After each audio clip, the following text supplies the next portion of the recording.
थाने भोजाजी बोलावे बेगा आवो उदल मारावो, आवो उदल मारावो।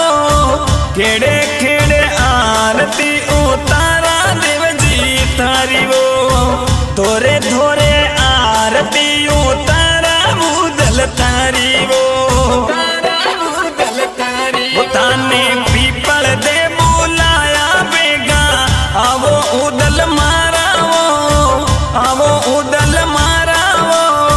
खेड़े खेड़े आरती उतारा देवजी थारी वो, तोरे धोरे आरती उतारा उदल तारी वो।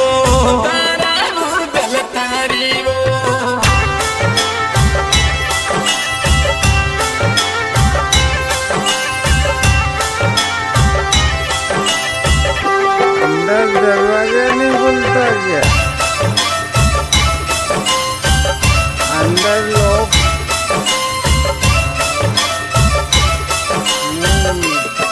ताला बंद।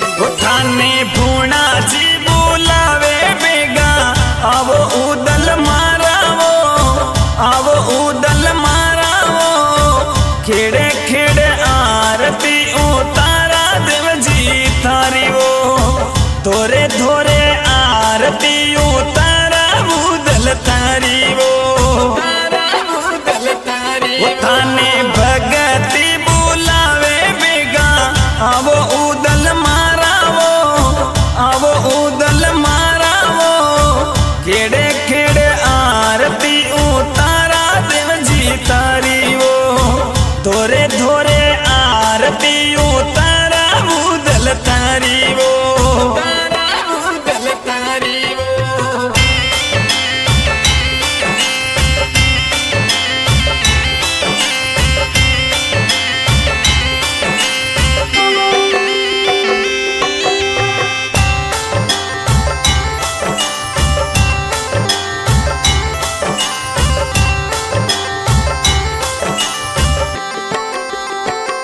उठे तो सब कर बुलाया बेगा आवो उदल मारावो, आवो उदल मारावो।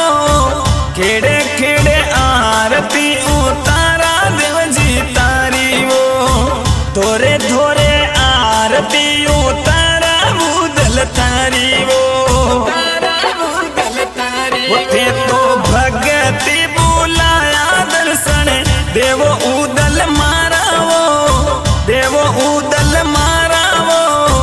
खेड़े खेड़े आरती उतारा देवजी तारी वो, तोरे धोरे आरती उतारा उदल तारी वो।